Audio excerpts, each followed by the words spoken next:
on the screen, and I apologize to those who have been here for years and years that this may be a little bit of repetition, but I do want to share some information about our history, what we've done and how we've done it with some folks who have not had experience with this in the past, so you can get a feel for why we are so passionate about what we do.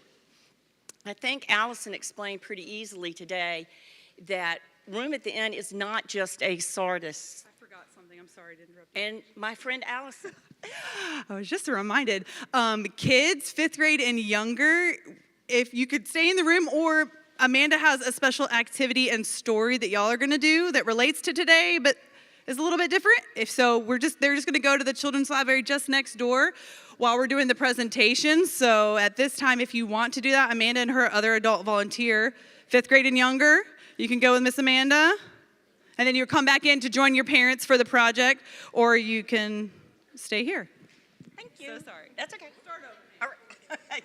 Hello, my name is, little feet.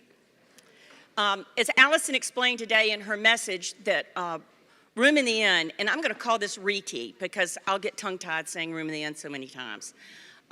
RETI is not just a Sardis program. It is under the umbrella of A Roof Above, which serves throughout all of Mecklenburg County. And we are very lucky to be able to partner with them here at our facility. And they actually serve in the winter months, providing emergency shelter and food to those who find themselves to be in a homeless situation. They also expand on that goal because they want to build relationships and build community with those that we welcome on to our host sites. So they may come into the program as homeless, but we like to transition them into neighbors. And so we feel very blessed to be able to have that opportunity and to work with A Roof Above. We're going to be sharing some information, some numbers with you on the screen above, and I'm not going to read them, but I will chat a little bit about because it tells you where we've come and possibly where we want to continue to grow. In our last season, 2025, RETI provided over 8,200 beds for our neighbors throughout all of Mecklenburg County. It's a pretty awesome number. In 2017, there were 130 host sites at various churches and colleges throughout Mecklenburg County. Our last season, that number had dropped to 68 church host sites. Now, COVID had a very large impact on that decline, and for a variety of reasons, those numbers have just not come back. A lot of that has to do with churches who previously were host sites have aging congregants. Their congregations are aging out of being able to support programs at this level. So this is one of the reasons we want to continue to reach out to our young families, to our evolving families is how I like to refer to us, who are no longer considered young families. And we also are finding other ways to be able to increase our footprint in the program. Last year, we partnered with 3 other churches using the Sardis House as the host facility. That allowed us to continue to open our doors to our neighbors 3 nights a week. And so that is a great way to keep this program growing. And we were able to actually welcome 525 neighbors last season. And guys, they come in all shapes and sizes. They come as singles, they come as couples, they come as families, they come as the elderly, and we have been able to open our doors to all of them. We have capacity for 13 beds a night and can put families together when needed, and then otherwise pretty much segregate our men and our women in different bedrooms. There are many churches and colleges around Camp Charlotte that do this, and we are open on Sunday, Wednesdays, and Thursdays. and we are adding additional churches to our host team this year. So we feel very, very excited that there will be 6 churches that are using the Sardis House as their home base this year. That keeps our doors open for more of our guests. To give you a little bit of history about Room in the Inn and Sardis, we've been involved for 30 years. It didn't always look like what it looks like now. When we first started, we used classrooms on, I think, the top floor of the education hall. This predated me a little bit. But we still had communities that brought in dinner and helped serve dinner. And then I think we joined 2 classrooms together. And so we had women's bunks on one side, men's bunks on the other, and originally had bathrooms that were allowed our guests to, do little cat baths at night. No laundry facilities. So it was a much smaller program. Over the years, we have been lucky enough to use other facilities here at Sardis. We used the house that was on the South Lawn with the Francis House for a number of years. But the real boom came in 2011 when, through hard work and donations, we opened the Sardis House. And it was fitted with 5 bedrooms, ADA accessible bathrooms with showers, living room, dining room, kitchen, laundry room, a bathroom that was dedicated just to families that has a bathtub, no longer showering in the furnace room over in the education hall. This has been huge. It not only allows us to have more neighbors staying with us, but it's not just a roof over their head. It's a home. So they have a home to get out of the elements for 3 nights a week, if necessary. They can sit around the living room and talk. You sit around tables at dinner and talk. It's a home, and that's a goal. That's one of the things that kind of brought me into this program. So Allison's theme today was, come and see. So for those of you all who have not experienced the Sardis House, this is going to be an opportunity for you to do that. And I want to start by showing you a video so you can see what the Sardis House is.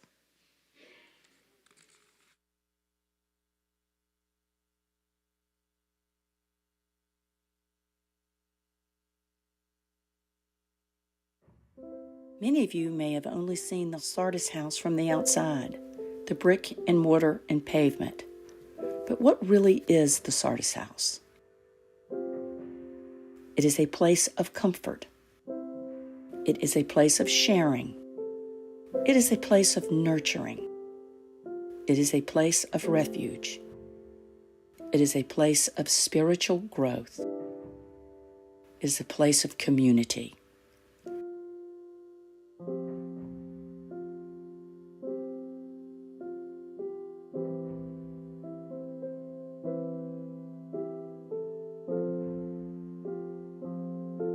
The people that have stayed here, they're not any different than me. You're just going to be interacting with people whose story is just different than yours. Sometimes we're going so fast that we forget to just listen. Just being able to show up and listen to someone else's story. Everyone can do that.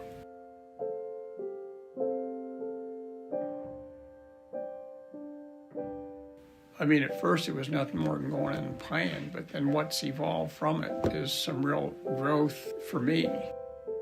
It's a way to integrate a gift with a need. It stokes within me the flame of gratefulness.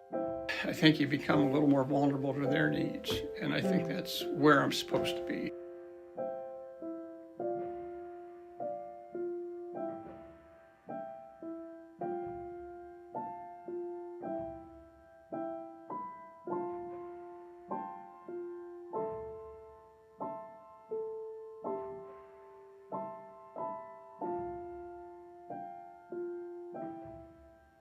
It helps you feel connected to something like, bigger than yourself.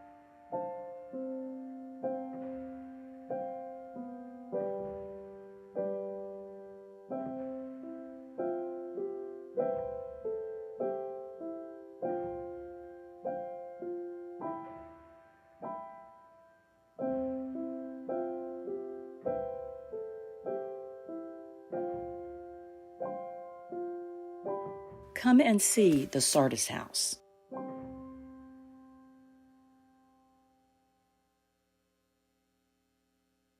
It's a pretty awesome place. And I know from experience that those sofas can be pretty comfortable when you have to sleep overnight on them. So y'all remember that. Allison asked me to share with you how I got involved. And we've been at Sardis for, I guess, close to 30 years. And most of my involvement initially was with the youth in their program. I was a youth advisor for many years, helping to organize mission trips and weekly meetings. And I think that teenagers finally wore me out. And so I was looking for another way to stay involved in Sardis and to reach out. And RETI has given me the avenue to reach out beyond my congregation, but also to continue building bonds and working with people here in the church that I had not served with before. And that was important to me. So selfishly, it has given me a platform to serve. And well, okay, it's not all about me. So the experience that I've gotten with RETI has been very, very different than I expected. I have never been hesitant to sit down and share a conversation or a meal with people that I don't know. I can talk to anyone about anything, which is very frightening to most members of my family. They will confirm that. But what surprised me was the things that I learned from my neighbors around the dinner table at RETI, or sitting around watching a basketball game with some of the guys who stayed up a little bit later. You just talk. You learn. You listen. And it has totally changed my perception of homelessness. It's completely changed. You cannot just put a label of homelessness on someone generically. It's all different. There are individuals who are in this situation for many different reasons. They have lost their homes because of excessive medical expenses. They've lost a spouse. Their jobs have been eliminated. Resources that they have come to rely on have been cut over the years. And I had to keep putting in my mind that the term homelessness for them was a situation of where they were at that point in time. It is not who they are. It is not who they choose to be.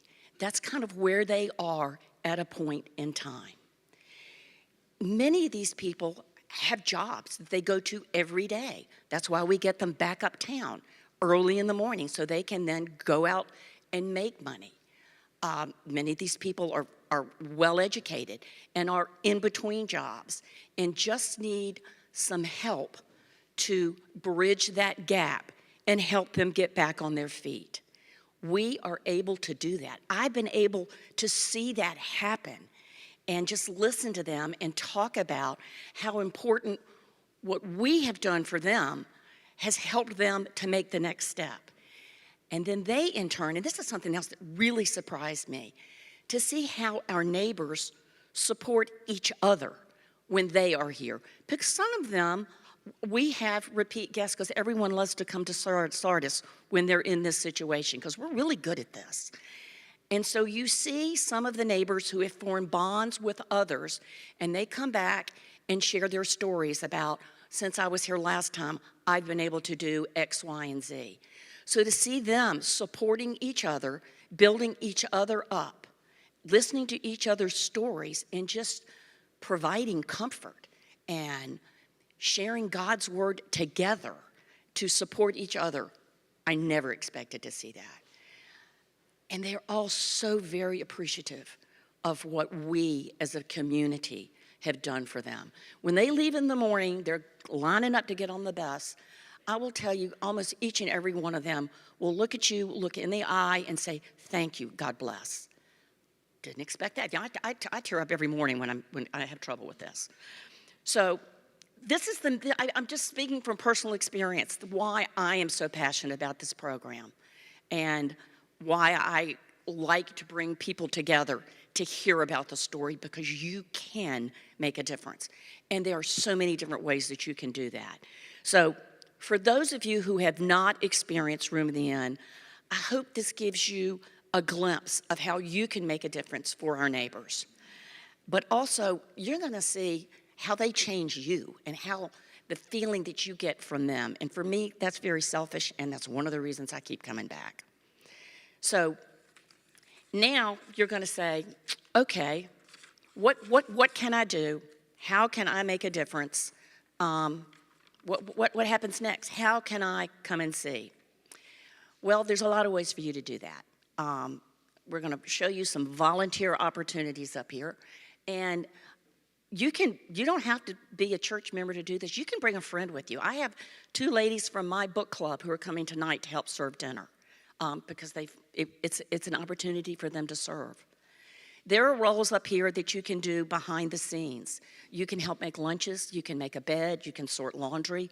And if that is a way that you feel like you can share your gifts, we'll take them. There are roles up there for people who want to interact with our neighbors, who are chatty Cathys like I am. And you can get out and talk and listen. There are plenty of ways for you to do that. We need help in everything that is up there. We need help tonight. This is our first night hosting our guests. So we need you. And Live report from the Sign Up Genius, still active right now. Tonight, we need someone here at 5 p.m. to be the bus rider, which means you're not the driver, but you're the second adult on the bus, and you have a little information sheet you share with the neighbors. It's about an hour commitment. That's it, 5 p.m. See that little QR code on your table? Go ahead and scan it. Start scrolling through the opportunities. There are some tonight. There are some tomorrow morning. Oh, look at that. We need a morning bus rider tomorrow, too. We left these open on purpose because we wanted the Spirit to be able to work on you today, because it's not just about serving today, it's about continuing. So we know we need a morning bus rider. We need another person to come help sort the clean laundry with Sally in the morning. And you can just scroll through and see that, look, we left space for you. we want you to be involved, and you can start immediately. What kind of a deal is that? It's the best one you're going to get. Thank you all very much. And Allison's going to tell you kind of what we do next. Alrighty, so hopefully everybody got a number 1, 2, 3, 4, or 5. If not, after I give the instructions, just come and see me, or 1 million. Somebody thinks they get special treatment around here because they're the pastor's kid. Well, turns out you get to be 1 million. So if you're 1 million, 1, 2, 3, 4, or 5, that assigns you to a project, and I'm about to tell you a little bit about it. So that's going to determine where you're going and what you're going to do. Now, one piece